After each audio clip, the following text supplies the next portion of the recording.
Hello, everybody, and welcome back to another week of the Let's Talk Socialization podcast. I hope you've had an amazing start to your week, but if not, we can kickstart that right here. I'm your host, Ian Gahinde, and this week on, y'all, we got a little bit of a different setup this week. I got a local Pittsburgh band here, the Southsiders.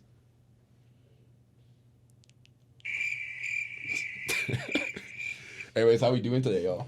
Doing pretty good. We're good. We're missing Ray, our lead singer. So shout out Ray. He had food poisoning, so hope he feels better soon. He had a pound of expired ground beef, I guess. Yeah. Sitting in the fridge just brewing. How old is that? Eli lives with Ray, so how I was old? probably in there for a week. Okay. Oh, it's terrible. It's nasty. He did it to himself. No. But anyways, y'all, in this week's episode, we're going to go through the story of the Southsiders, how they came together, their future plans and ambitions, and then lastly, after our artist spotlight, which, spoiler warning, it's them.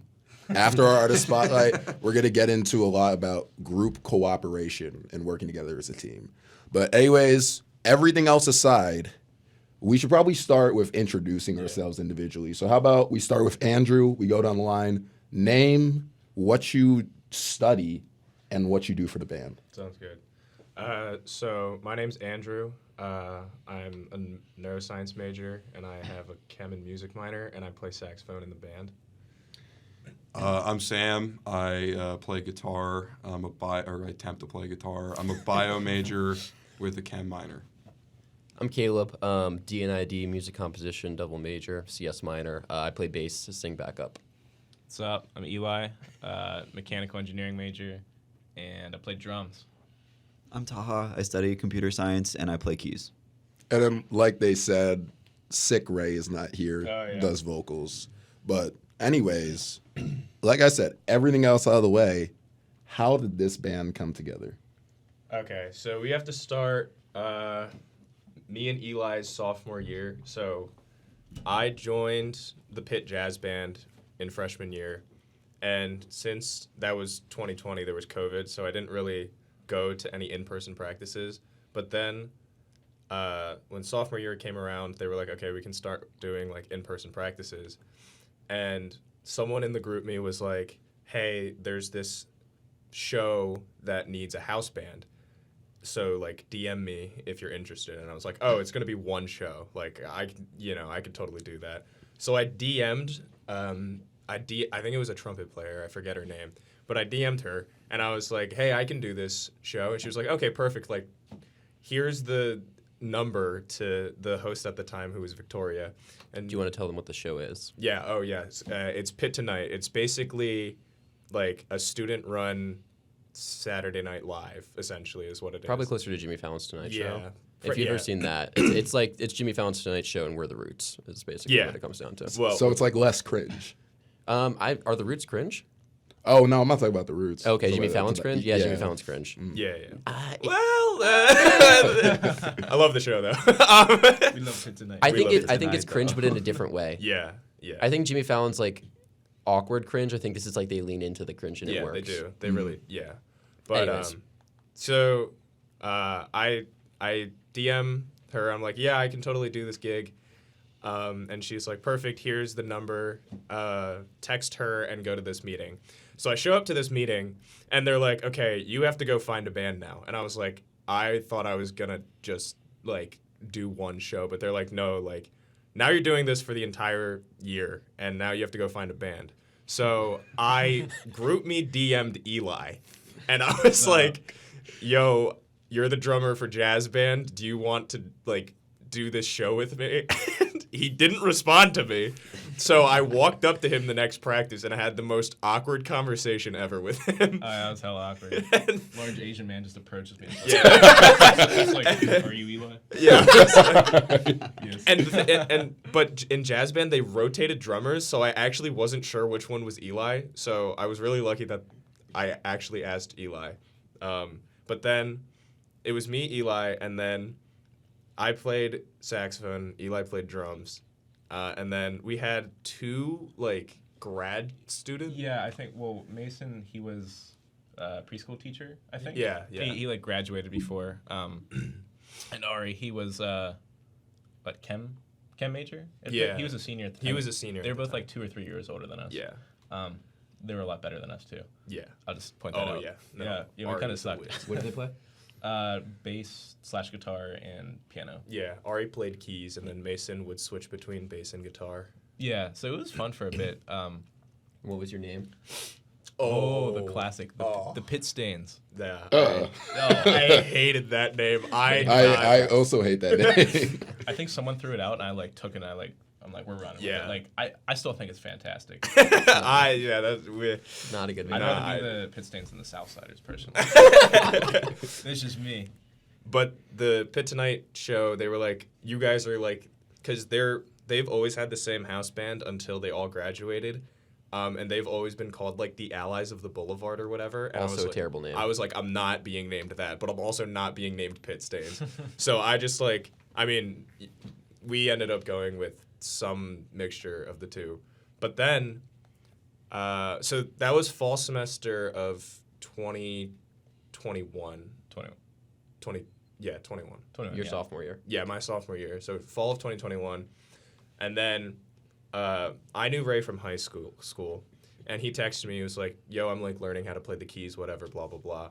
And I'm like, oh, that's cool. And then I just totally forced him to join the band with us. And I was like, yeah, you're playing keys now. And he was like, dude, I don't want to play keys. I was like, I don't care. You're And then playing we were at- keys. He could play like hot cross buns. Yeah, no. Like Yeah, Ray. it wasn't like I'm learning to play the keys, like I'm taking piano lessons and putting a lot of time into this. It was like I bought a keyboard. Yeah. Well, he took like the beginner pit piano Yeah, class, yeah, which he- I also took. If that says anything. But yeah, Ray is like, you know, Ray is very musically inclined, just not when it comes to keys. Is he? Is he? Yeah, he is. We love Ray. And then so fall or spring of sophomore year, which was 2022 at this point, Ray joins the band. Except I guess we never mentioned that the other two people we played with before, they kind of just dropped out. yeah, they just dropped. So We got a Discord message Yeah, over Christmas break. we got a Discord message over winter break, and it was just like, yeah, I'm not feeling this anymore. Good Peace. luck. And it was like, oh, okay, cool. And we got to find something new, and like they're like, we're not finding a new band. Like it's up to you guys to figure out what the hell's going Yeah. on. Y'all play a the- dangerous game. Yeah. Yeah, dude. So it was literally just me and Eli thugging it out for a bit. Yeah, trusting us to accomplish anything like that is How about, definitely. like turn the mic? Yeah. Well, trusting us to like organize anything is Yeah. definitely. A You weren't dangerous even game. here yet. No, I know, but I know him too. Oh, okay. You're Yeah. speaking on behalf of Andrew. Yeah, so Okay, Sam also, Sam, and Ray all went to the same high school. And so Sam came and visited one time. And this was like in the midst of a super drunk conversation. It was like, if you transfer to Pitt, you're joining the band, like no questions asked. And then he transferred, and then he joined the band. So, but yeah, for that spring of sophomore year, like it was me, Eli, and then Ray, like floundering on keys. And then we would pick up like just random bassists or guitarists, randomly, like Jared. Jared. Yeah. Well, he was a drummer. He was a drummer who would play bass for us. Was he good at bass? He had a good ear. Yeah, Like, yeah. It wasn't like super technically choppy, Yeah. but he was Yeah. like played some groovy parts. Okay. Yeah. Yeah. Good And hang on. he Yeah. played for Quiet Hours. Okay. He's the drummer of Quiet Hours, which now I'm looking back, I don't know why I just didn't ask Ricky to help us out with that. But Yeah, I don't know. Whatever. but Do you want to say who Quiet Hours is? Quiet Hours, they graduated last year, but they were probably the biggest like college band on campus here at Pitt.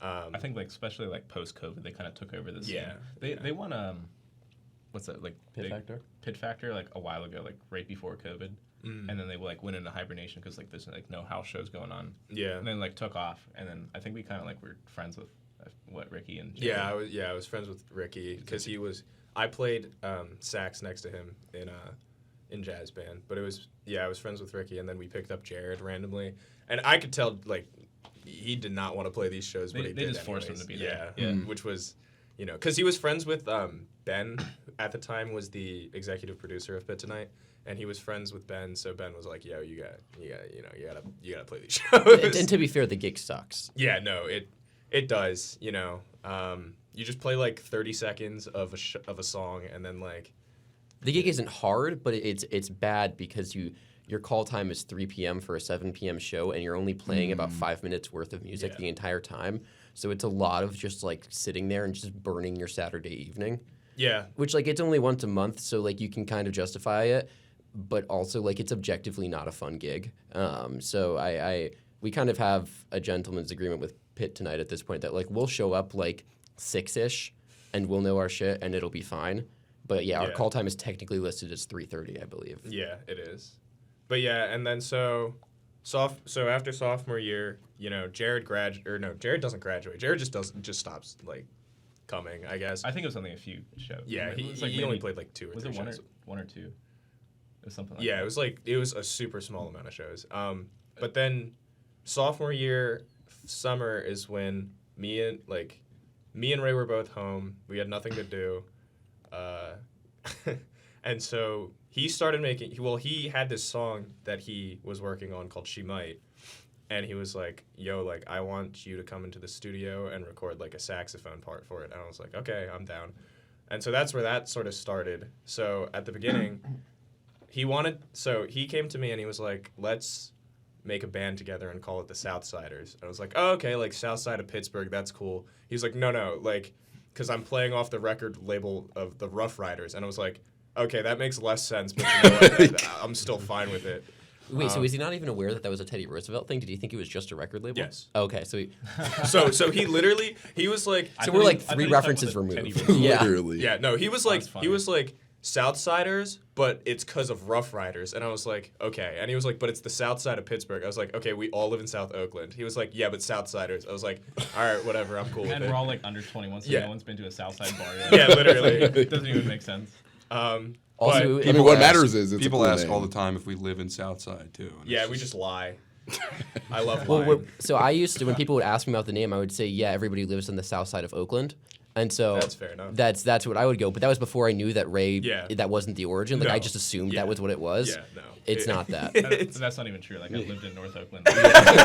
We practiced at Eli's house, and Eli lived in North O. Yeah. But that summer, it's like, so that summer was like, me and Ray, we would like spend a ton of time together. And then we What do you actually mean by that? we actually did go to his beach house a couple of times. But no, yeah, me and Ray went to Atlantic. He has a beach house in Ventnor City, and we went to the boardwalk. And he was like, "Oh, we're gonna set up on the boardwalk, and we're just gonna like busk essentially." And I was like, "You know what? I'm down, whatever."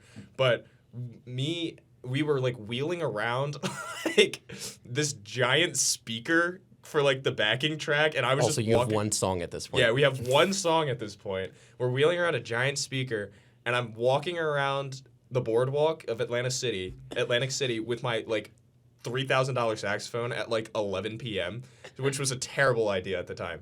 But we accomplished nothing the first night. But they like I was gonna say, they probably thought you were homeless. yeah, probably. But then there's like that one I forget what it is, but it's like the restaurant right before like the actual like the games and the boardwalk and stuff, and they have like live music all the time. And Ray was like, I'm gonna go ask him if we can play, and I was like, I'm not going. And he was like, all right, I'm gonna go. So he walks up to these people. I think they're called like, I still have their like business card in my wallet because they technically gave us our first show ever, but it's called the Killer Bees. You want to put it up to the camera? Yeah, dude. But it was called the Killer Bees, and essentially Ray walked up to them and was like, "Yo, Is that a like, Wu-Tang reference? I have no idea." Okay. It was a white dude and a white girl. Okay, so no. So, That being said, I just said, is that a Wu-Tang reference? So there's that. but yeah, and so technically they gave us me and Ray's first show ever because he walked up to them and was like, "Yo, can we play like after you guys?" Because it was like 11, and there were still people like drinking and stuff. So he was like, "Can we play after you guys?" And just like leave the sound system up. And they were like, "No, we can't do that because that's illegal. But if you come back tomorrow at like from like 1 to 3, like you can play our intermission set." And I was like, and Ray was like, "Okay, we'll be here." And so that night, this was a Saturday night. So that night, me and Ray went home and we attempted to learn like enough music to fill 2 hours of time. which just didn't go well. And I know both of you. That didn't happen. No, it didn't happen.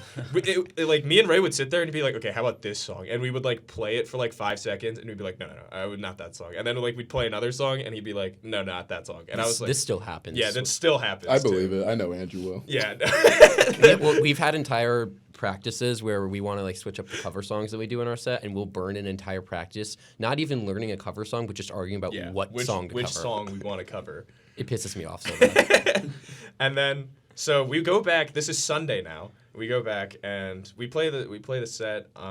It was pretty fun, honestly. Well, the set in quotes, because we played like 4 songs, and it went as well as you would expect. But then that was. When you've told this story before, I've always just imagined Ray like getting in the faces of like children on the boardwalk, like like rapping, like he does at our shows now. Just, like parents like walking their kids down the boardwalk and Ray yelling in their face. At the beginning of Lonely Boy, or maybe it's WXO, I don't remember either one. Ray his microphone picks this up very clearly. He says, I just want to get into everybody's faces, and then he like walks away from his microphone, like you can hear him apart. Very, very classic Ray. Anyway, so after that summer. Oh, yeah. So after that summer, Sam transfers.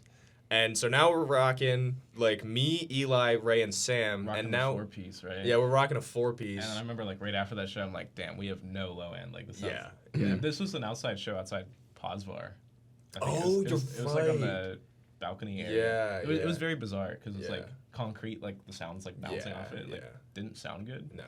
Can I tell my part of the story now? Yeah, sure. Okay, so at this point, I enter. And I enter because my freshman year, their sophomore year, while they were doing their thing with the Pit Stains, I was in a band called MK and the Ultras, which was a precursor to the current local band Sunny Days and the Weathermen. They just put out an album. It's great. Go listen to it. Homies with all of them. Love them very much.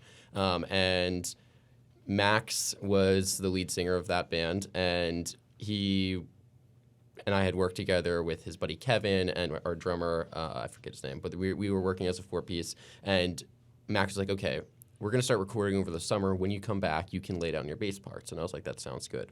So after my summer after freshman year, I come back to school, and I text Max, and I just say, hey, yo, what's up? Like, how's the recording been going? Let me know, where the studio is, if we're just doing it at your house, whatever it may be. I'll come in, I'll record my bass parts. And he was like, yeah, about that.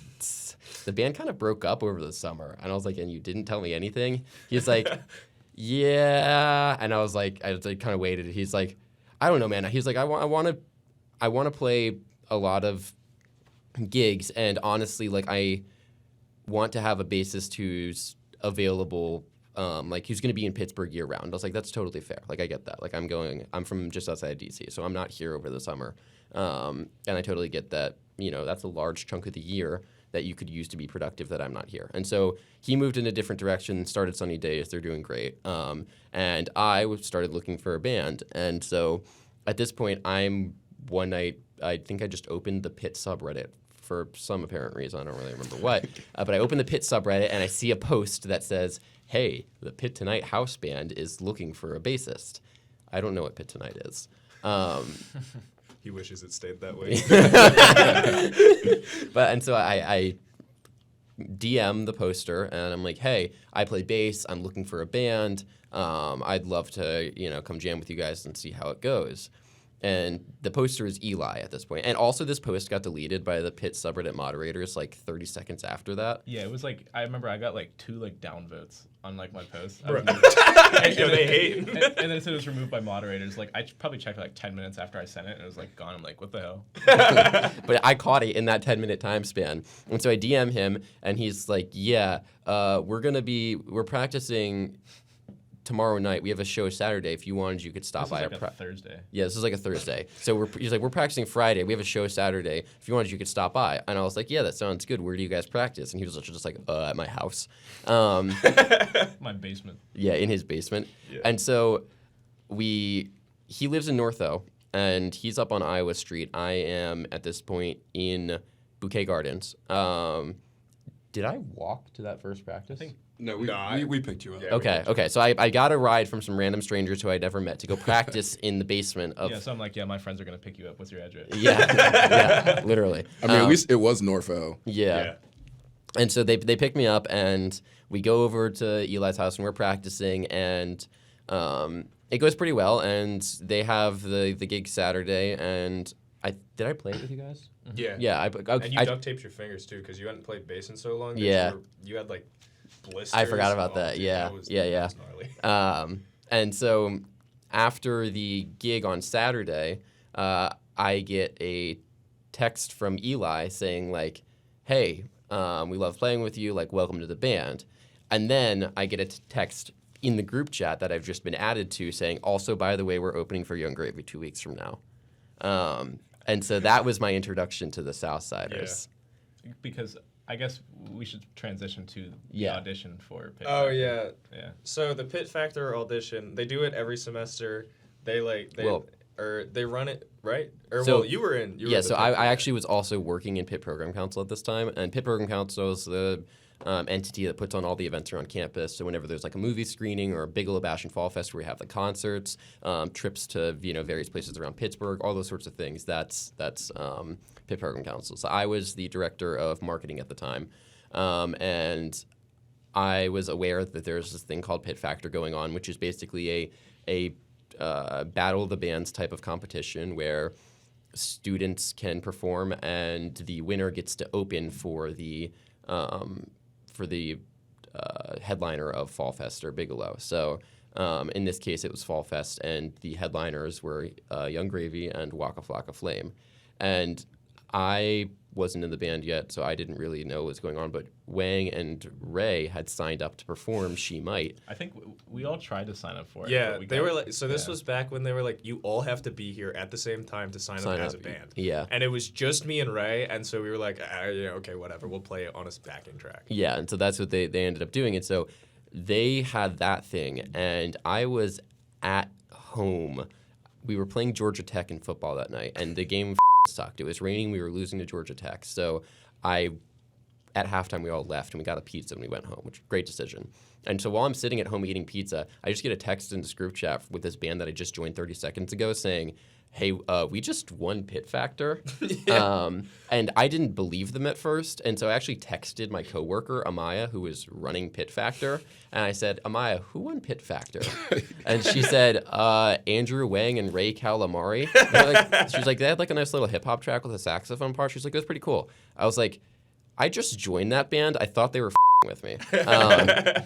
And so Amaya confirmed that they were not, in fact, with me. And then I just kind of like sat in my living room trying to decide what the best first text to send to this group chat that I had just been added to was, because I don't really think there's anything that you can top, by the way, we're opening for Young Gravy with. Yeah.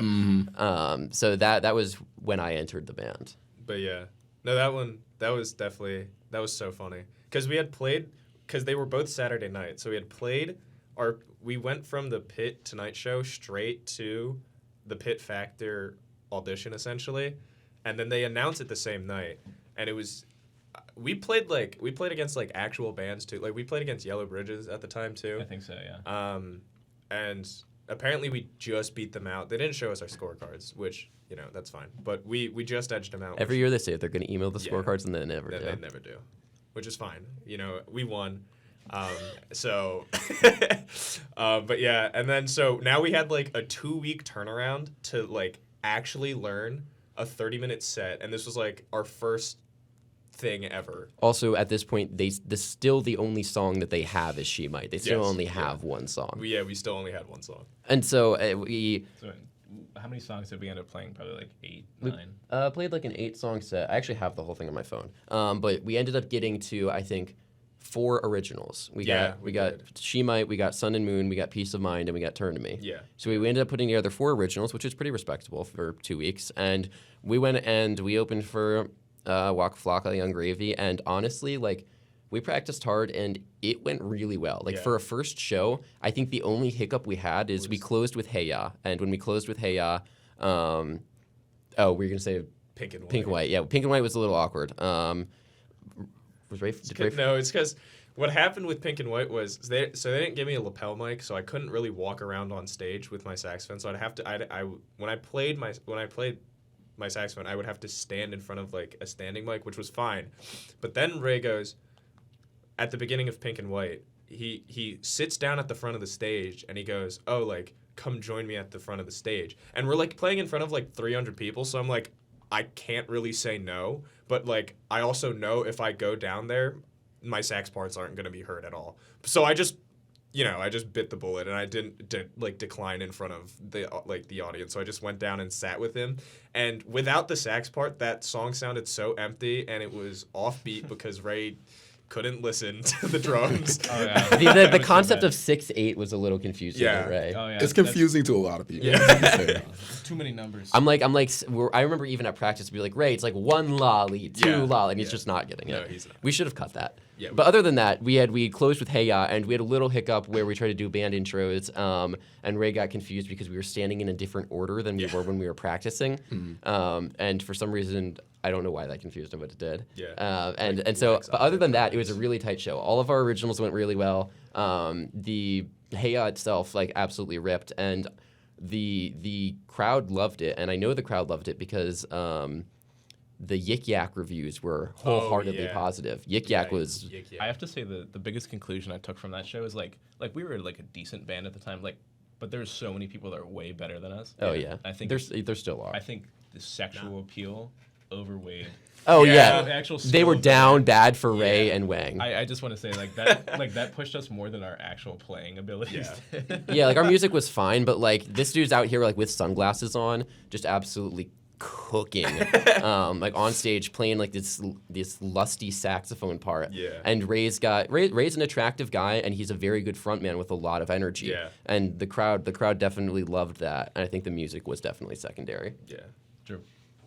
And then from there, we played like a year of shows, just like fast forward till Taha. Yeah. That's We just probably played a smart. bunch of shows. Some good, some bad. I don't know if we got better or worse, but we added a few new originals. So yeah, we added a couple originals. We can talk about Taha's entrance. Yeah, yeah. that's what I was. We can skip to that. Yeah. Okay, so I went to Virginia Tech prior to this, and there I was in a band called Terra Cosma with a guitarist named Luca, who is actually from Pittsburgh. So he had a hometown band with Eli as a drummer called Local Chirps. So he invited me to that house show when I first moved here in August. I went there, and then I talked to Eli about the Southsiders, and he said they weren't like really looking for people, but that they would be willing to see if I was a good fit. Because like I really wanted a keys player. Yeah. 'Cause I really like piano or just like Yeah. element, and I thought our sound was like kind of empty at the time, to be Yeah. completely frank. And I'm like, dude, we need a keys player. So And I was just happy to have something to do. So yeah. So Other than drugs. other than drugs. other yeah. than drugs, we don't do drugs. Ever. Never. Yeah, that's why I said other than drugs, because Taha wasn't doing drugs, so he needed something to do. Todd's never done drugs. No. So yeah, we just like started in our basement one day, and then Yeah, it was so awkward. Oh, also, I wasn't even there. yeah. What did I have? I don't think I really told. I kind You of Rocket League or something? I don't know. Yeah, Probably. I'm on the competitive Rocket League team here competitive Rocket League team. here at the University of Wow. Pittsburgh, and I think Round of applause for can I get the cricket sound effect again? Can you edit that in? It's too late. We're already clapping. Okay. And so yeah, I think I had. First off, Eli texted us. He's like, "What? How would you guys feel about adding a keys player?" And we were all like, "Why?" I've swayed the decision. I'm a convincing man. He is. He was like, "Well, what if I invite him to practice? We could just see how he's a good fit." I was like, "Yeah, that sounds good." I couldn't go to practice because I had Rocket League, and so the rest of them all practiced together. I just wanted to point out why I wasn't there because I think that's worth noting. Yeah. Practice went well. I don't really remember There was too serious much. debate Yeah, of his skills and whether he Well, would be a good fit. Everybody was like, "Yeah, he's good, but he plays a lot," and I was like, "You all play a lot." Like, I don't- Yeah, I was about to say. I'm like, damn, this cat's cooking, and everyone's like, like, what do we do now? Like, Yeah. No, yeah. It was such a fun. like Wang was like, "He plays so much." I was like, "Wang, have you ever listened to yourself?" That's true. I've gotten better at it though. And then Taha joined the band. Yeah. Yeah, we basically at the end of the day we were like, keys aren't going to make us work worse. He's a very good keys player, and like I feel like our His style is- personality is tolerable. That's the nicest thing Sam has ever said. He's okay to hang around, I guess.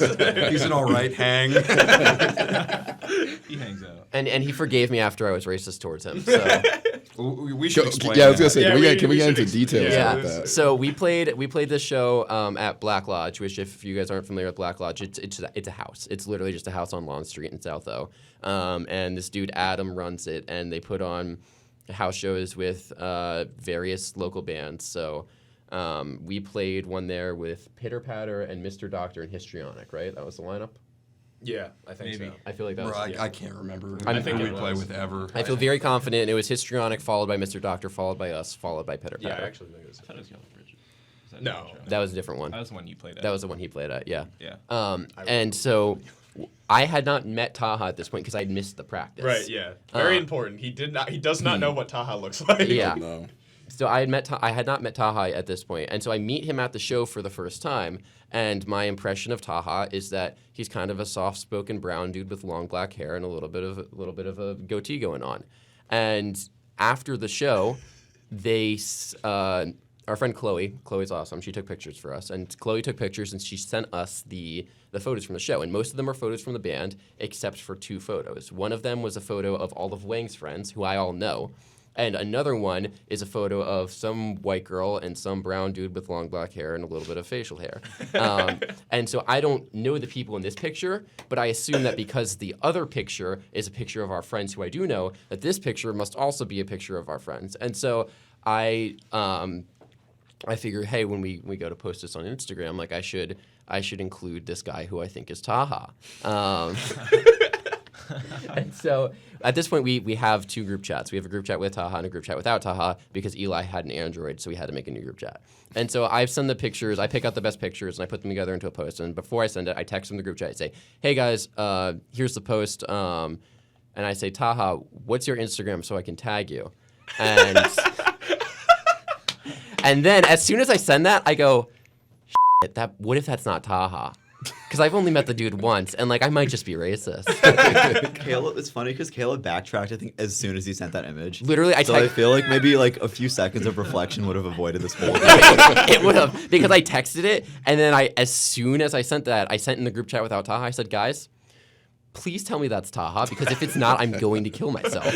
And Wang said, I got some bad news. Yeah, for I you." got some real. Dude, this was a Monday, and I was in the middle of morality and medicine, and I get this text on my phone, and I had to leave class because I was laughing so hard. Yeah, similar experience. Oh my god, just cringing as hard as Oh, possible. it was so funny. Hey, I'm glad we were able to bounce back from that, though. Yeah, so actually at the first practice where I did actually practice with Taha, I brought him chocolate chip cookies as an apology for being racist. Yeah. But yeah, it was one of those things where as soon as I sent it, I thought to myself like, oh, there's a definite possibility that I just f***ed up bad. And I didn't, like, if I had just had that thought like 10 seconds earlier, I could have texted them and been like, yo, who the is this guy? That would have been like a real like, whew, oh thank God I did not. Like say I that. literally could have sent this picture and been like, hey, does anybody know these people? Well, at that point, I also didn't really know what Taha looked like. Imagine if I had done that and you had said, hey, that's Taha. At least then I could have gotten to blame you. Yeah, but that ended up being our friends Maddie and Rashawn, who are friends with Ray. Also, when I sent the pictures, I was like, guys, here's the pictures. Who are these people? Ray at no point said, I know these people. He like had every opportunity to. Yeah. Ray's a Racist. passive group chat person. Yeah, until he has like He has like an idea at 3 a.m. Yeah, until he has like a caffeine-induced idea at like 6 a.m. where he hasn't slept at all, and he'll send like 18 texts in a row where he's like, "Guys, we should dress cows up as nuns," and then just like, Guys, we need to wear geese to yeah, the next show. that's Pretty the one crazy. he's been driving home recently. He's like, we all have to I buy. am so down. I think that would be hilarious. That'd be tough. Be like Karate Kids, but like in a band. But yeah, I think, and then from there, we've played a couple shows together because. Yeah, I mean, part of the reason that we haven't played that much is because really the tensions between me and Taha have never been resolved. They still hate each other. I don't think he ever forgave me for that, which is fair. I was racist. It is what it is. Taha, what do you have to say to that? I would like to add that I had a pretty lengthy conversation with Caleb at Black Lodge after the show. So it does. Was this also the Julia show? Yeah. Okay. Oh. The Julius show took up all the space in my mind. Yeah. Like, That is fair. I remember. I'm not gonna lie. I don't remember having a conversation with you other than like the 30 seconds that we talked when I first got there. Like, if we talked after the show, I have zero recollection of that. Yeah, I it was see. substituted by. But like for Because- me, it was because- interesting because it felt like the only thing he took from the conversation was my skin color, which was which was a conclusion I had to like deal with. But whatever, water under the bridge. I don't really care about it. Wait, Taha, before we I still go feel on, really bad. I did mean to ask because I don't trust Andrew on this, but what is your ethnicity? Okay, so I was born in India, Oh, dude. but I would say I'm like Iranian or Persian or like Middle Eastern. Gotcha. But yeah. Anyways, that's sort of how the band came together, for better or for worse. But yeah. Also, So- I would like to take on the record. I apologize. That was wrong of me to do, and I'm sorry. Now that You're there's all right. documented proof. Yeah, like if I'm going to admit to being racist on camera, I should also apologize for being racist on camera. I So- think that's important. So moving through the past of the band, I guess the only thing left to ask is, what is the future? Most of you guys are seniors. Yeah. Let's talk about the present first. I Sure. mean, we've gotten up to Taha, but I mean, what have we done since Taha? Realistically, Played like 2 shows. realistically, the answer is not a lot. We played a Black Lodge show with Taha.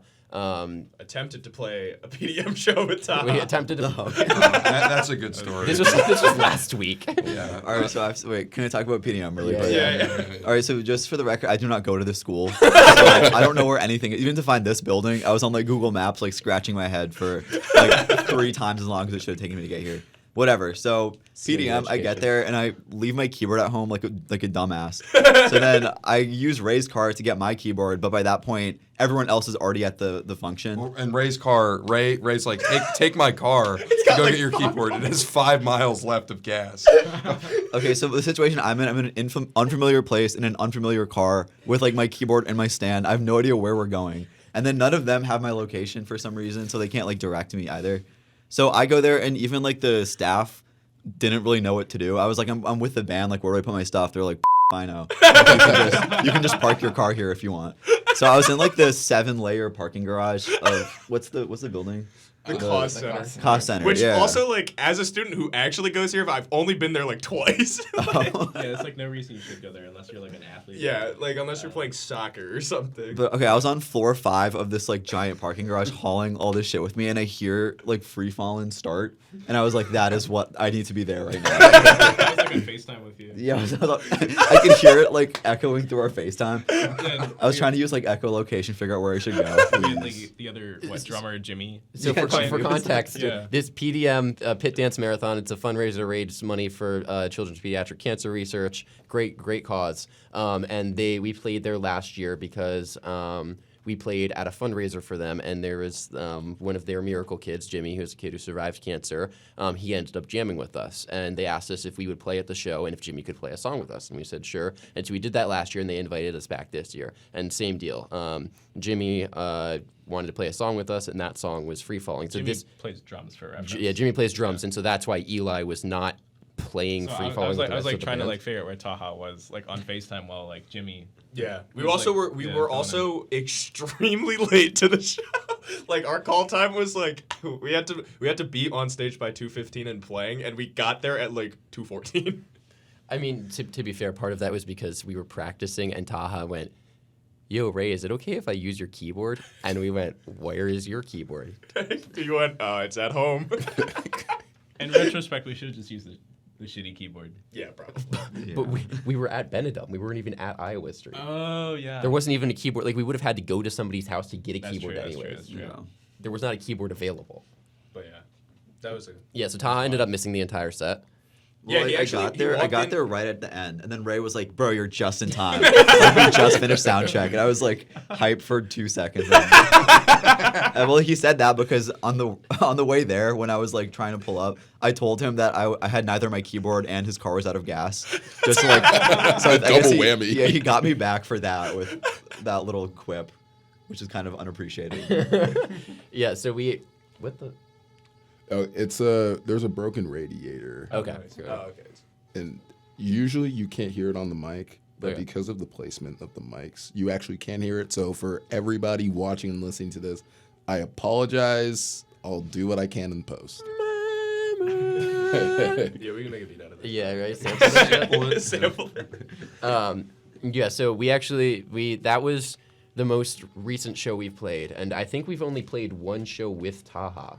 We played 2. We Black played Lodge. The Forge too. Oh, I you're right. don't know if we count that. No, that counts. That Ford same show day as the- was like the VA. It was we were playing, and it was yeah, like it's like- like Fire the fire department. department, like 50-year-old. Yeah, it we was got- an interesting setting. We got asked to play at a winery, which number one, like, we've never been asked to play at a winery before. But you know, if they're gonna pay us to play a show, like we'll show up and we'll play music.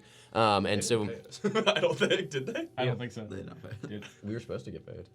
Those liars. a recurring theme. Promise money, and then months later it does not arrive. Will Barrick, you organized this show. You are the lead singer of Getaway Driver. I am going to text you and get our money. It's like $4 each. Yeah, And I think the Urban Forge Winery had like a Jazz Sundays day that we've like heard about supposedly that they like invited us to. I don't even know if that's true. So Ray yeah, told so us that. so the Ray just loves the Forge Winery. We were the first band on at the show because we had another gig that night.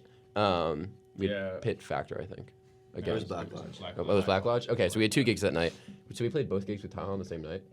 So we only spent 1 day playing music with Taha. But we played at this winery, and we were the first band on. And so it's like 4 p.m. on a Saturday, maybe 5 p.m. on a Saturday. Yeah. At a winery, so you can estimate what the crowd there looks like.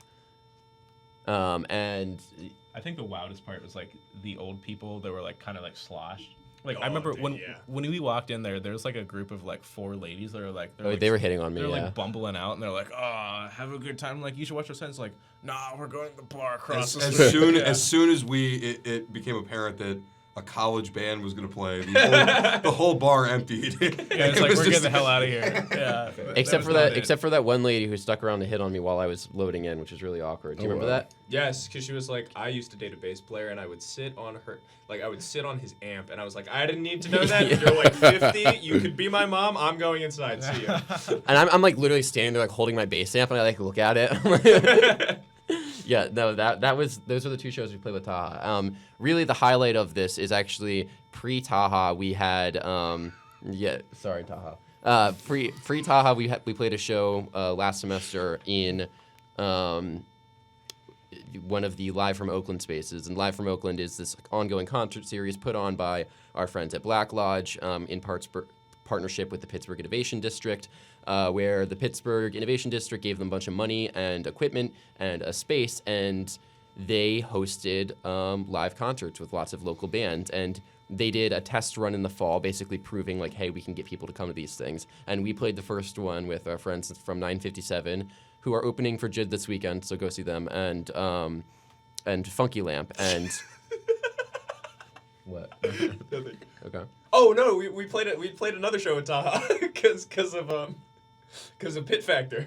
Oh, true. Oh, We yeah, did play the audition, Yeah, yeah. that's right. Yeah, that one counts. But we played that show, and that was they actually recorded our set there. And so I've mixed. We got the stems back, and I've been mixing them, and I have a friend mastering them, and so we're actually getting ready to release a live album. And when we get to the intermission, you'll be hearing the first single off of that. So that's really what the band has been up to in the present. But now, if you want to actually talk about the future, we can do that. What's the future of the Southsiders? Impending doom. Yeah, Like, it's honestly. just gonna blow up in So 2 weeks. I think the goal is we're graduating and probably not. I mean, we might jam with each other in the future, maybe, but like we're probably not going to be like the Southsiders as a whole. Yeah. Again. Yeah. But I think we should just like go out with like a. I think we will. So we were supposed to. We were supposed to have like a send off show essentially, and our good friend Ray, who cannot be here today with us, he's not dead. I mean, he might as well be. He's been like throwing up like I mean, he's 20 times. He's good now. Yeah, he's good now. He's actually taking a test right now. That he missed because he was. That he missed because he was yakking everywhere. But Ray has been trying to. So Ray has been trying to like rent out a space and like like put together this giant show and stuff. And I think he got declined for the one space, but I think there's another one in the works. It's a basement. Joe Hammer Street. Yeah. Joe Hammer Square. Okay. Yeah. Sammy. Yeah, Sammy's. Yeah. Ray pretended to be a corporation to try to get us access to. Yeah, which was a bad idea. He said, guys, will you come to a meeting with me? And I said, what meeting, Ray? And he said, I may have told the Pittsburgh Innovation District that we were an organization interested in renting out their space. He's like, which is technically true. I said, Shooters gotta shoot. I said, did you tell them what kind of organization we are? And he said, no. I said, okay, I'm not going to that meeting. Yeah. It was also held over Zoom, and then he told our one friend, David, he was like, yo, you're gonna come with me, and you're because he was like, David will take this seriously, and he'll put forth like a very convincing argument. David's a business major. Yeah, David is an HR and business major. I have no idea. But You live with him. yeah, I know. He's an HR major. I know that. He has another one. I'm not sure what it is. Very persuasive. Very persuasive. And but Ray was like, okay, it's 3:30 and it's on Zoom, and then proceeded to not send David the Zoom link. So Ray was sent in by himself, and probably that's why we got representing a corporation that doesn't exist. Yeah, exactly. So that's where that is. I think it's still in the works. I'm not entirely sure. If not, we'll just host like a show at your house, probably. Yeah, that's fine with me. I don't, that place already looks like a bomb went off. So Have an acoustic set in Andrew's living room. Nah, dude, we're gonna have like thing. we're moving out. Yeah. Screw the neighbors. Yeah. Nah. No, actually, why don't you guys go through what you're doing after college? Oh, we'll be touching on that. Oh, we touch on that later? Second half, Okay, so never mind then. So future of the band so far is a good majority of us graduate, and by a majority I mean all of us except Caleb. And Taha has one semester left of grad school. Yeah. Yeah. So me, Sam, Eli, and Ray are all graduating this spring in 3 weeks. But we've got a live album coming out. We have a live album So coming out, I think that'll probably come that may come after graduation. which is fine. It's the mastering. Yeah, Yeah, that's fine. But my bad. no, that's okay. I trusted a friend. I shouldn't have trusted a friend. And then I should have just done it myself. Caleb's here for another year, and then Taha's here for another semester. But that's the The band ends. The band ends in 3 weeks, essentially. Yeah. Taha and I will be sticking around. We're living together for the first half of next year while he's still here. And we may do something musical if the opportunity presents itself. But Yeah, I would be willing to. And we also do have a very, very, very tentative show on the 13th that Ray is attempting to scramble together. that's what. Yeah, there has we're been talking about. I don't think there's been any measurable progress on that. But He gave us a floor plan, and that's all he gave us. Okay, He was we like, got the floor if a plan. show were to happen, this is what I want it to It's look like. 3 a.m. It's like, here's the schematic, and it's like, we're gonna have a poker table here. It wasn't just a floor plan like for the show. It was like an entire like arcade. He was like, oh yeah, like DJ over here, dance floor over here, poker table over here. I'm like, half of this is illegal. I like how he specifically is like couch so people can sit and photographers can take pictures. It's like, Oh yeah, all he was right. like elevated surface over here, so the photographers can get good angles of the bands. Are we building a venue, or are we like what is the? Well, It's just some I dude's sat basement, down because he yeah. called me and he was like, "What do you think of the plan?" And I had to sit down with him and I broke down the budget with him and I was like, "Ray, you're only planning on spending $50 at Home Depot. That's like 2 planks of wood." I was like, "What?" He did text me say, "Hey, can I borrow?" We have a friend named Connor McNutt who also is living with me in town next year. He said, "Yo, can I borrow McNutt's poker table?" So that's where the poker table's coming from. And then I was like, "So if you're gonna run and then I was like,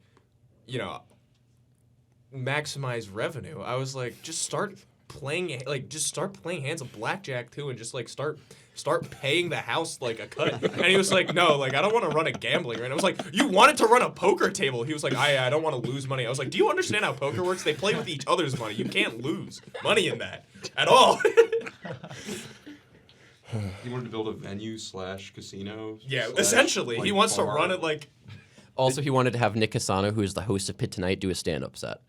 I did not know about that. And be the drummer. And be the because Eli's going to be out of town. He'll be in Michigan. Erie. Oh, Erie, Pennsylvania. Well, yeah, close to Michigan. Right next door. But Yeah, that's it's just 6 hours. 6 hours. Yes. Yeah. So Future of the band is very goodbye. probably. Yeah, going out with a bang with your prospective show. If details are finalized by the time this comes out, it'll be in the description of this episode. They won't be. But anyways, before we hit the artist spotlight, would anybody like to share the biggest life lesson that they've learned from being a part of this band? I feel like anything you say will be like cheesy. Used against you. Yeah, like music is love or something. I don't know. Well, I was actually going to say I Did you have? No, I just wanted to set the stage that Oh, you just I want- would mock you for whatever you said. Okay. If Sam's it, going to hate on you regardless of what yeah, you say. well, Sam's a cynic at heart, and I don't blame him for that.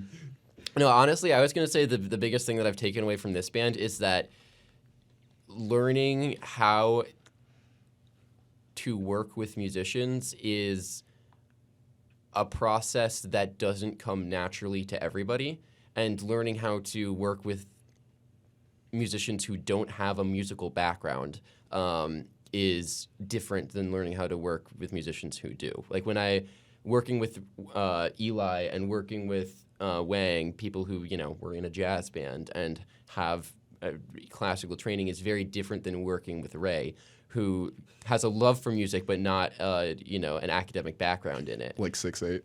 Like 6'8". Like 6'8". Or But even things like one of the reasons that I tried to quit the band at some point, and the reason that I tried to quit the band is we were arguing about recording the songs, and Ray felt like they were his songs because he had written the lyrics to them, and that was kind of a foreign perspective to me because while he had written the lyrics to them, we had written all the music to the songs, and it was one of those things that I hadn't considered that he might see ownership of a song as being the lyrics I feel and like nothing else. As musicians, we look at vocals as just another instrument, but Yeah. someone who's not, they don't realize that everything should be equal. And so for me, learning how to work with Ray and learning how to figure out how he values music and how he approaches ownership of songs was something that was really hard for me and something that I had to definitely work at to get to a place where we weren't constantly butting heads over,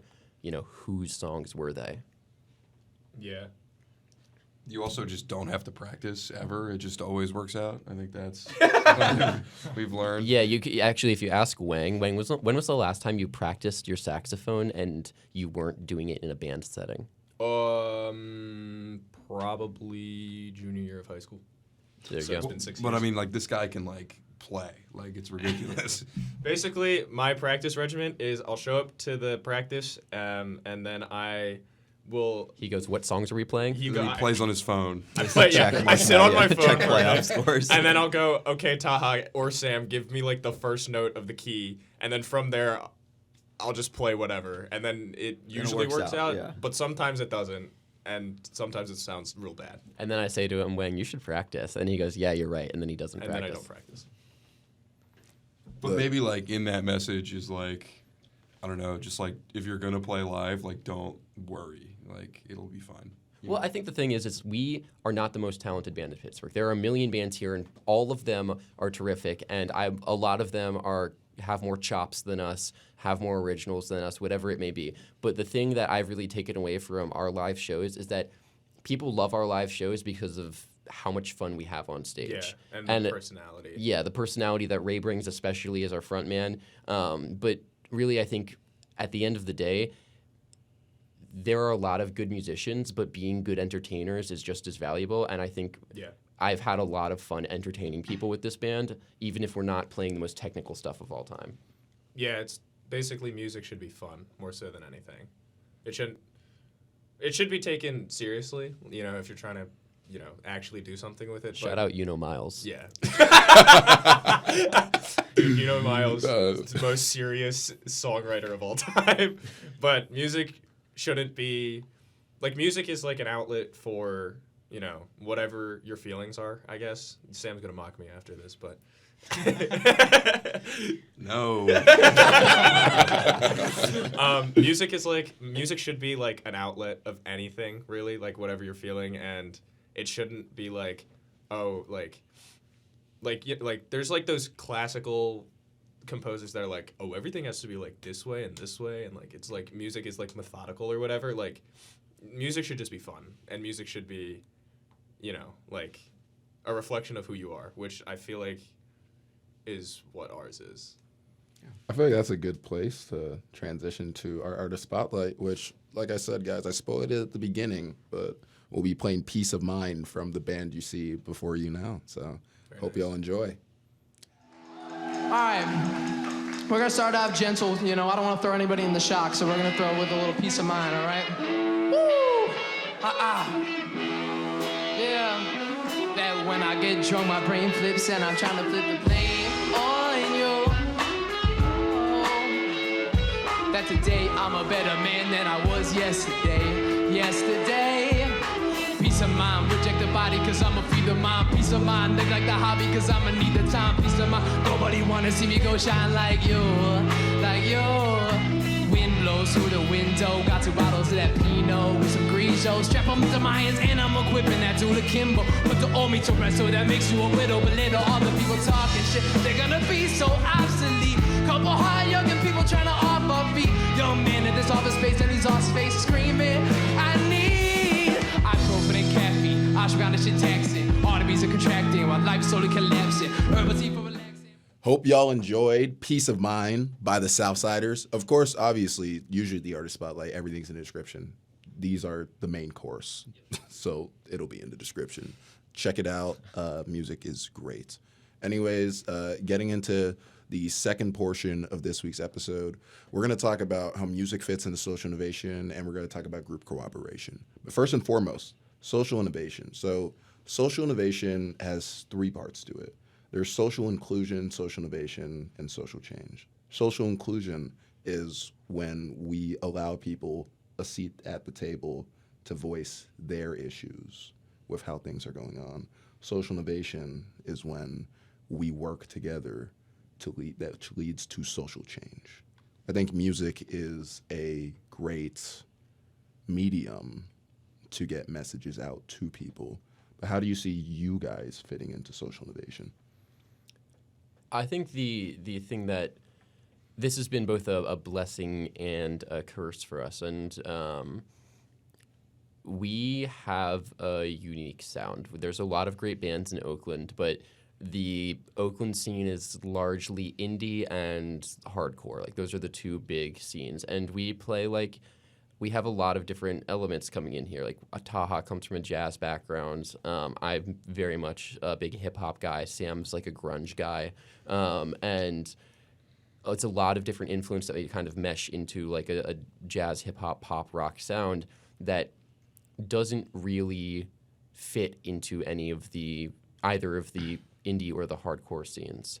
And so I think for us, the biggest thing we can offer is if you're not a fan of either of the genres, or maybe just not a fan, but if they don't connect with you personally, I think that we try to make music that represents all of the different musical backgrounds that we have and bring that into what we offer our listeners. Yeah, I'd like to add to that. I think we offer like a unique standpoint with that. I just want to say, like, I'm in another band. It's a hardcore band, and like the main message of that is like, screw the state.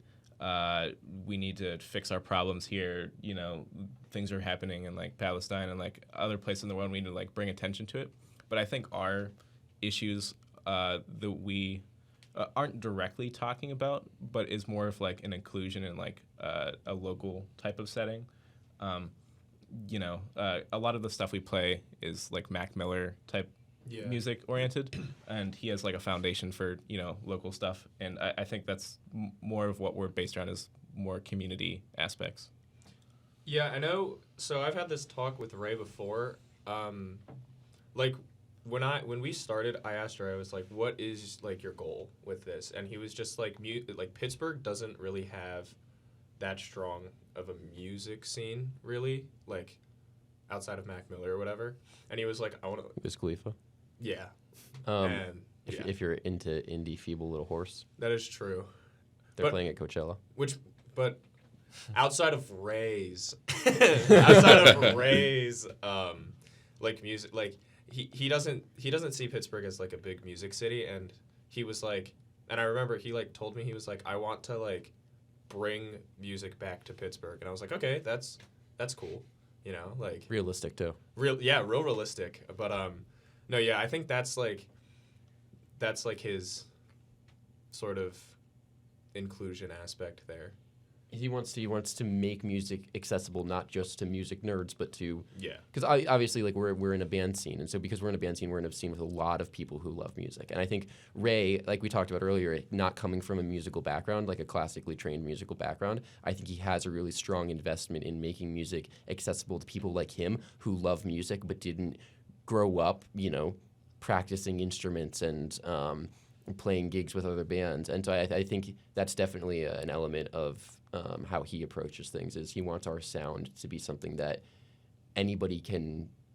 You don't have to feel like you're like in the know to enjoy our music. I feel like the average like house show around here is like a very like 4-piece, 5-piece band oriented, and you have to like understand the genre to like listen to it. Or if like someone just brought you to it, you'd be like, this is weird. Like I don't, get me out of here. But like like your average person on the street, they probably listen to pop and hip hop. That's like and we're playing like Hey Ya and Yeah. Eminem covers. Yeah, so that's like the type of music that really anybody could get behind. Yeah, like Bruno Mars, Silk Sonic. Yeah, exactly. And it's very accessible to the greater population of people that aren't just like strictly going to basement shows around here or like in the scene itself, which I think is helpful. So then, pivoting to a different topic, cooperation and sharing of cultures. What role has your cultural background played in this band and how you guys function? Because you guys come from a very wide array of places, a wide array of cultural backgrounds and ethnicities. How do these differences come to play? Like honestly, like I don't even like. I feel like that doesn't come up. I mean, like I think we just work together as a unit regardless of like race or ethnicity or background, and but those things like enrich the band. Like I guess we could talk about like geographic background of like because we're all from different. Like I was the only one born like near Pittsburgh. Yeah. Everybody else is like from Philly, DC, Virginia. So I think maybe. Yeah. Well, I grew up super classic. Like I played like classic piano from like ages 6 to like 14, and I was good at it, but I hated it because I was like this is boring. Like I hate this stuff. And then I started playing saxophone, and I was like, okay, this is more fun because I can do what I want on it, sort of. But coming from like Philly, like I didn't really like listen. My musical background is really more jazz than anything. Like I know Ray showed me a ton of like songs and stuff, and that's how I sort of started expanding my musical repertoire. But like everything from middle school and before, it was just like, oh, this is Beethoven, or like this is like John Coltrane or something. Like everything was super like, this is classical and then this is jazz, and that's like usually the only songs I really knew. classic like dumb white guy to be like, no one's experiences mattered at all. And then Andrew's like, so here's my experience. We've covered 2 different instances of racism in this podcast already. For me, it was my. I don't come from a family of musicians, but I come from a family of people who love music. My mom was a dancer. She minored in dance in high school. She taught at the Kirov Academy, minored in dance in college. Taught at the Kirov Academy, which is a ballet academy. Was on the Washington Wizards dance team for a year. Runs a fitness business focused on dance now. And my dad, he likes music, and like that's as any average person would. But for me, it was interesting because growing up, because of my mother said to me me and my sister, when we were growing up, she said, look, I don't care if you guys I don't expect you to pursue dance long term, but I want you, like, when we got to the age where we were signing up for sports and trying sports for the time, she's like, I want you guys to take dance classes. Like, I want you to experience that. And so she told us we could pick any genre of dance we wanted. And so I chose breakdancing. I did breakdancing. Yo, do you still know how to breakdance? I mean, I haven't done it in a long time, but like I remember the basics. Yeah. Wait a minute. All right. We could use that at a show. Don't let Ray hear that. Don't let Ray hear that. Get some cardboard up in there. Yeah. And so because I chose to learn breakdancing, that was what really established both my relationship with rhythm, but also that's kind of where my love for hip hop started. My dad was a big East Coast hip hop guy. Loves Tribe Called Quest, De La Soul. My mom, big '90s R&B gal. Janet Jackson is probably her favorite artist of all time. And Belle Biv DeVoe, New Edition, all those heads. And so for me, it was interesting growing up in a household that is, a white household, but had a lot of Black musical influence. A little bit of spice. a lot of Black musical influence because of what my dad grew up listening to and what my mom, does as a profession. And so coming here, that was something that when I was in MK and the Ultras my freshman year, that was a psych rock band, and that was cool. I like psych rock. I Pink Floyd, Hendrix, like those are all bands and artists that I admire and that I like a lot. But getting to this band and being able to, because when I was in MK and the Ultras, I was there to play bass for that band. I wasn't one of the creative forces driving that band. And so being in the Southsiders, I've gotten to kind of express my musical background more. And I think because everybody comes from such a different background musically, it has given us an opportunity to create a sound where nobody's tastes are excluded. And we're able to work in Wang's elements of jazz, and we're able to work in Sam's elements of rock, and we're able to work in my elements of hip hop. And it all works, and I think that's something I've really, really enjoyed. I can finish up. And I think I had a very similar background to Wang, playing classical piano, but my parents really liked Pink Floyd and Eagles, those types of musics. But I was driven more so towards blues, R&B, soul, and funk. And at Virginia Tech, I played in a couple bands too. I'd say with the Southsiders, though, a lot of it is kind of like individual, the way that we express ourselves through our instruments. And it's been something that I have to work with as far as cooperation goes, as just like listening to other people and trying not to like step on people's toes or try to fill in like, I guess, the silence between things that we're playing. I guess music is not about, I think the silence between notes is also as important as like the things that you're playing. So like having that space, I think, was something that I had to learn and adjust towards. And yeah, I mean, I really loved like conscious hip hop, like Gil Scott-Heron, and that type of music. So I think it was a great way for all of us to blend our styles together. I know Eli's background in jazz was awesome because we have like little jazz sections in some of our songs, which allows like different abilities of different musicians to shine. So I think that's the best part of it. I think we work together really well. All of us are very easygoing. And just our different styles kind of we can show off our individual unique styles and interests in our songs. I think that makes us stand out as far as most music in Pittsburgh. So how we're going to close out this episode, obviously being in this group, you guys have grown a lot as individuals, and obviously music is not the end goal. How can we take the things that we've learned from being a part of this group and apply them to our future careers? I guess just like go for it. Like, I don't know. I was never in a band. I mean, I was in like small bands that played like a little bit before this, but like, I don't know. I just like was like, I'll just join this band regardless of how good I think I am or how good they think I am. And then I guess you could just like apply that to like anything you do in life. Like just go for, whatever you want, just go after it. I'd say communication is huge too. All of us are going to be working in very different fields most likely, but just knowing the give and take and listening to other people and trying to accommodate others and like compromising if it's a song or like a business decision, I think that's the biggest thing that I'll take away from this. Yeah, just like have fun. I mean, you and I were in a band in high school for like a brief stint. Wait, what? Yeah.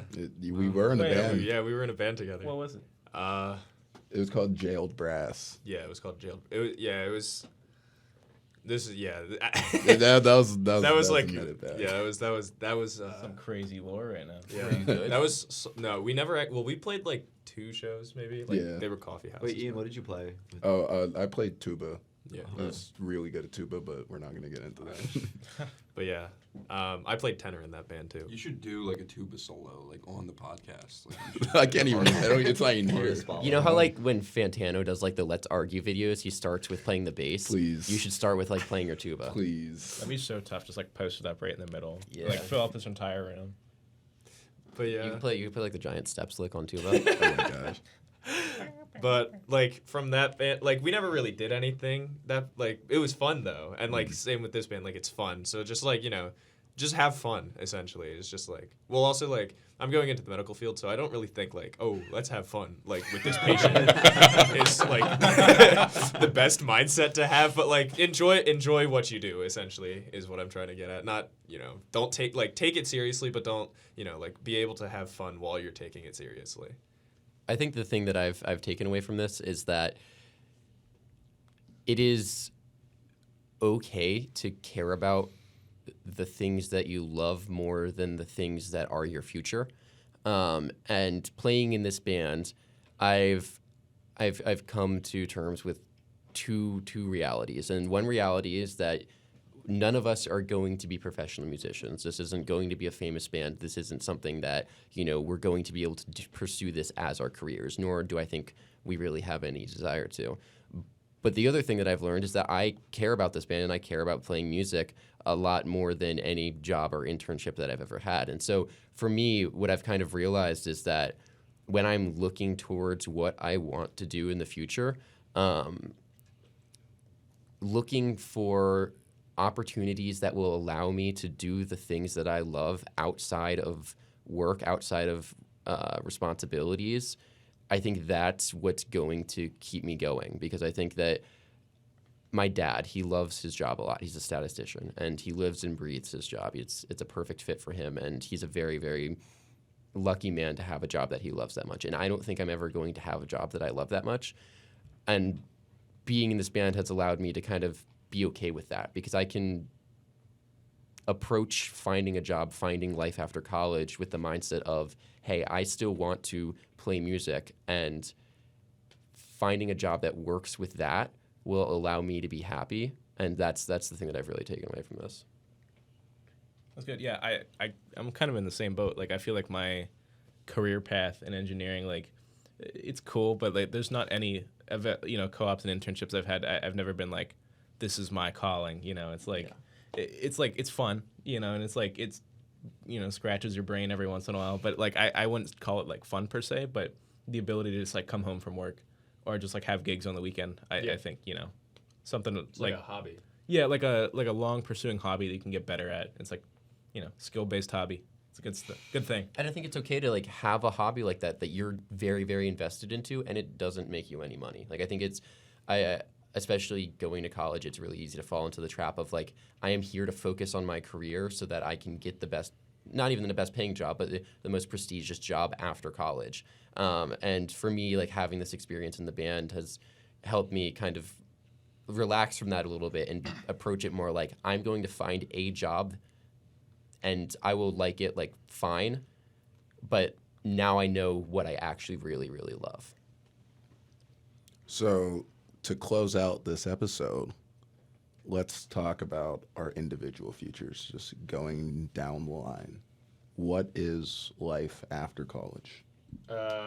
So life after college for me is grad school is the next step, or a master's degree, not a grad school. And I'm looking at Pitt, Duquesne, and Drexel for a master's in biomedical sciences, which is essentially a fake master's that is just like, hey, your GPA is good, but it's not great. So let's work on it a little bit more, and you get like an extra 1 or 2 years to like sort of solidify your resume before you apply for med school, which would be the next step. Ideally, which I like every time I think about it, I kind of get off-put by how much more schooling I have to do, but also like, which is not a great mentality to be in, but I'm also like, I've already spent 4 years of my life doing it. Like, at this point it's a sunk cost, which, you know, I love neuroscience, and I wouldn't say love. I like neuroscience. I think it's interesting. And eventually the end goal is like after my master's, you know, I would work as an EMT as well, because what is it? I'm like more like, I wouldn't say I'm an adrenaline junkie, but I like being hands-on and active with things. So when my parents were like, oh, just like, because my dad is a researcher at Penn, so he was like, just do what I do. I'm like, if I had to sit in a lab all day and just look at cells, I think I would like just lose my mind. So I hopefully the end goal is like surgery of some kind, which is a very lofty goal. But, you know, any, like, you know, they, like, you know, aim high, but, like, if you land somewhere in the middle, it's fine. So hopefully it's master's, then med school, then, like, anything that comes after that. Dr. Wang. Dr. Wang. All right, this was on my mind from what you were saying, but I love neuroscience. Stockholm syndrome. Yeah. Yeah, literally. Yeah. Yeah. It's like, I don't know, like, you know, basically for the next, like the classic, like, oh, where do you see yourself in 5 years? Oh, just probably back in school, probably, which, you know, kind of sucks, but also, like, you know, that's just, you know, how that goes. But, you know, whatever. We'll move next down the line. So I have, like, a job offer in logistics that I don't know if I'm going to take. But if I did take it, I would then, like, pursue moving into, like, biologistics for, like, pharmaceutical companies. Or just stick with logistics, who knows. But if I don't take that, I'll just go home and I'll work on my family farm until I find a better job. Do we want to have all the seniors go first? We'll just go down the line. Yeah, so I have another year at Pitt. I'm next year taking, a bunch of 18 credits both semesters in order to finish all my majors and minors. For me, the immediate future is probably going to be finding another musical project to pour my energies into. I took a beat making class with Wang last semester, and I enjoyed that quite a bit. And so I've been getting into hip hop beat making. That might be something I explore. Obviously, if there's a band around that needs a bassist, I'll be happy to play. But other than that, I'm the president of the esports club, and Pitt is opening their new esports space, and so I've been working with administration. My board and I have been working with administration on that, so I'll probably have a lot to do with that next year. And then after college, I'm debating whether I want to go into the workforce or whether I want to explore a PhD. I think I enjoy talking about the things that I'm passionate about and teaching people about the things that I'm passionate about, and I think getting to further research my interest in the intersection of music and storytelling would be really interesting. So that's something I'm exploring. Word. So I'm actually not graduating this spring. I'm graduating this summer. Oh, I messed up. Yeah, so I'm finishing my degree. Just like work rotations through school just threw me back a semester. But I'm applying to jobs right now. I don't know. I'm trying to stick around Pittsburgh for the most part, at least for a few years. Ball a Rise, got to uprise. Yeah, I'm in another band too. Shout them out. You just released a single. Ball a Rise and Uprising just released. You Made Us 2 on Spotify and Apple Music. Not Pandora though. We don't like Pandora. Why do you not fuck with Pandora? Don't worry about it. Okay. But yeah, I'm trying to pursue something, hopefully, in the biomedical or nuclear industry. It's kind of a broad spectrum, but I don't know. I really like product innovation, that type of stuff. So hopefully we can stick around here and grind it out. Keep rising up. Keep making music, keep living. Yeah. And last but not least. I have a job lined up. I'm working for a hedge fund in Texas, modeling natural gas pipelines and pricing energy futures. So to close this out. Come on. Do you want to say anything other than that? Genius. Those are my plans after this. I mean, it's not. It doesn't have to be what it's not. That's fair enough, dude. But to end this podcast, I guess whoever raises their hand first can answer this. To anybody who's thinking about starting a band, what advice do you have for them? Yeah, I was gonna say Caleb can answer. Don't. that was low hanging fruit. I'm sorry. You should do it. Nobody's in a good band without first being in a bad band, or 2 bad bands, or 3 bad bands. And you may never be in a good band, but it's okay to be in a band and pursue things that you're passionate about, even if you're not good at it. And at the end of the day, becoming an internationally known band, it's a pipe dream, and most people don't have that dream. Most people don't want that dream. But if you have the thought in your head that, like, hey, playing in a band could be fun, you should give it a try. Because the worst case scenario is that you try it and you don't like it. But maybe you'll really like it. And even if, like me, you don't end up in a band that's going to be able to do it professionally, it can become something that drives you and keeps you going for the rest of your life. And it can help you discover a relationship with music that you never knew you had. It's worth a try. Well, again, y'all, this has been the Southsiders. All of their information will be in the description, whether you're watching this on YouTube or listening on any of our audio platforms. This has been another excellent week of the Let's Talk Social Innovation podcast. Next week, the season finale will be dropping and will be out for the summer, so you definitely don't want to miss that. This is your host, Ian Kahinde. We're signing off. Peace out, everybody. Peace.